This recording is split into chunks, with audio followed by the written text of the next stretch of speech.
আমাদের এই বাংলাদেশে গরিব মানুষ তার ন্যায্য মূল্য পায় না তার পণ্যের। কারণ কি জানেন?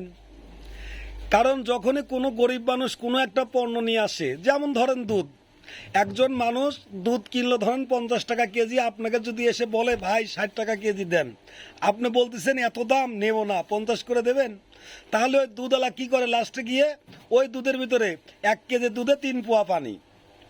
এর জন্য আমরা দায়ী করতেছি কাকে? ওই দুধওয়ালাকে। কিন্তু আমরা কিন্তু দুধওয়ালার পারিশ্রমিকটা ঠিক মতো দিচ্ছি না, আর ন্যায্য মূল্য দিচ্ছি না, এই জন্য এটা হয়।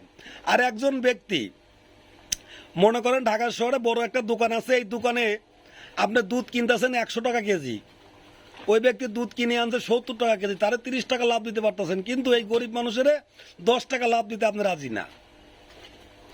তাহলে গরিব মানুষ যদি অন্যায় করে সেটা অন্যায়, আর বড় লোক যদি চুরি করে তাহলে সেটা কি হয়? চুরি না, তাই না?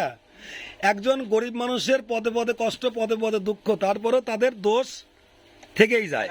অভাবেই মানুষের জীবনের অনেক কিছু পরিবর্তন হয়ে যায়। একটা মানুষ যখন অভাবে পড়ে তখন অনেকগুলো মানুষ তাকে বিপদে ফেলানোর জন্য চেষ্টা করে। এটা হলো আমাদের বাংলাদেশ, এটাই বাস্তব।